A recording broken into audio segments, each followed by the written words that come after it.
মেয়ে বা মহিলাদের প্রিয় অলংকার হলো সোনা। আর এই সোনা কোথা থেকে কিভাবে আসলো, আজ আমি সেই বিষয়ে আলোচনা করব আপনাদের সঙ্গে।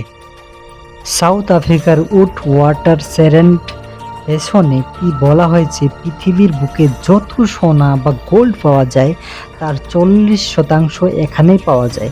ভারতের কোলার গোল্ড ফিল্ডস, যাকে KGF বলা হয়, যেটা কর্ণাটকে অবস্থিত, এই কর্ণাটক থেকে ভারতকে প্রায় 100 বছর ধরে সোনা দিয়ে আসছে।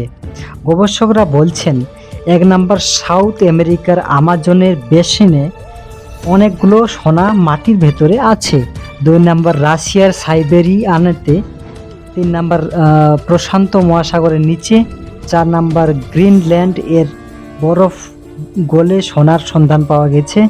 ভারতের রাজস্থানে আবাবিল পাহাড়ে, ঝাড়খণ্ডের সিংভূমি ডিস্ট্রিক্টে, কেরালার আলুভিয়াল গোল্ড ডিপোজিটসে, এইসব স্থানে বলা হয়েছে মাটির নিচে বেশি পরিমাণে সোনার খোঁজ পাওয়া গিয়েছে বা সন্ধান পাওয়া গিয়েছে। আমার বা আপনাদের মধ্যে প্রশ্ন একটাই, যে পৃথিবীর বুকে মাটির ভেতরে এত সোনা বা মূল্যবান মেটেল কোথা থেকে আসলো, কিভাবে আসলো? আমি বা আপনারা ওই থিওরি তো অবশ্যই শুনেছেন যে উল্কাপিণ্ড বা কমেট বা ধূমকেতুর দ্বারা সোনা পৃথিবীতে এসেছে। কিন্তু আজ আমি এই ভিডিওর মাধ্যমে আপনাদেরকে বলবো পৃথিবীতে সোনা কোথা থেকে এলো, কিভাবে এলো, না পৃথিবীতে সোনা তৈরি হয়েছে, সব কিছু বিস্তারিত বলবো। বিজ্ঞানীদের থিওরি অনুযায়ী দেশি বাংলা ভাষায় পুরো বিস্তারভাবে বলবো। 1 নম্বর থিওরি, স্টেলার নিউক্লিও সিনথিসিস বা সুপারনোভা এক্সপেরিমেন্ট। বন্ধুগণ, বিজ্ঞানীরা সুপারনোভা এক্সপেরিমেন্টকে খুব নিখুঁতভাবে রিসার্চ করেছিল আর তার সাথে রিডিংও নোট করেছিল। এখানে প্রশ্ন হচ্ছে সুপারনোভা এক্সপেরিমেন্ট কি? খুব ভালোভাবে মনোযোগ সহকারে শুনবেন, এখানে বিষয়টা খুব একটু পেঁচ আছে। আমাদের সোলার সিস্টেম যেমন হচ্ছে সূর্য বা সান, ঠিক ওই রকমই সোলার সিস্টেম বা তারা মহাকাশে ছড়িয়ে আছে। আর ওই সব তারাতে খুব বিপজ্জনক নিউক্লিয়ার ফাইজন রিয়াকশান হয়। আর ওই রিয়াকশানে 2টি নিউক্লিয়ার মিলিত হয়, ফলে এক ধরনের কেমিক্যাল সৃষ্টি হয়, প্রসেসের মাধ্যমে কেমিক্যাল সৃষ্টি হয়।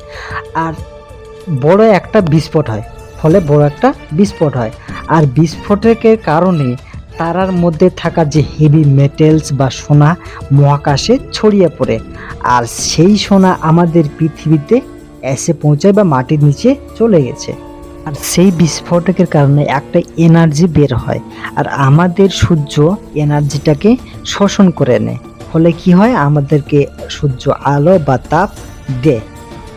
আর একটা গুরুত্বপূর্ণ বিষয় এখানে, বিজ্ঞানীরা যখন SN197A নামের একটি সুপারনোভাকে রিসার্চ করে, সেই সুপারনোভা যখন এক্সপ্লোজন হচ্ছিল, তখন সুপারনোভাতে খুব বেশি পরিমাণের তাপ সৃষ্টি হচ্ছিল, ফলে তারাতে একটা প্রসেস হচ্ছিল যার নাম আর প্রসেস। সহজ সরল ভাষায় বলা যায় সোনা বা হেভি মেটেল সেখানে তৈরি হচ্ছিল। বিজ্ঞানীদের মতে আজ থেকে প্রায় 4 বিলিয়ন সাল আগে পৃথিবীর সৃষ্টি হয়েছিল। সেই সময় পৃথিবীর তাপ খুব বেশি ছিল। তখন ধূমকেতু বা উল্কাপিণ্ড পৃথিবীর সঙ্গে ধাক্কা লেগে মাটির নিচে সোনা চলে যেত, আর সেই সোনা জ্বালামুখীর দ্বারা কিছু কিছু বের হয়ে আসতো। আর একটা কথা খুব গুরুত্বপূর্ণ, এই সমস্ত তথ্য আমাদের প্রাণপ্রিয় প্রফেট হযরত মুহাম্মদ সাহেব 1400 বছর আগেই আল কোরআনে বলেছেন, আর বিজ্ঞানীরা তা আজ প্রমাণ পাচ্ছে বা সন্ধান পাচ্ছে। Good to be proud that I am Muslim. এই প্রসঙ্গে আপনাদের কি মতামত, কমেন্ট করুন, আর ভিডিওটি শেয়ার করে সবাইকে দেখার সুযোগ করে দিন। আর যারা ইউটিউবে দেখছেন তারা ইউটিউব চ্যানেলকে সাবস্ক্রাইব করে দিন, আর না করলে আমি কিন্তু রাতে স্বপ্নে আসবো। খোদা হাফেজ, বাই বাই, টাটা।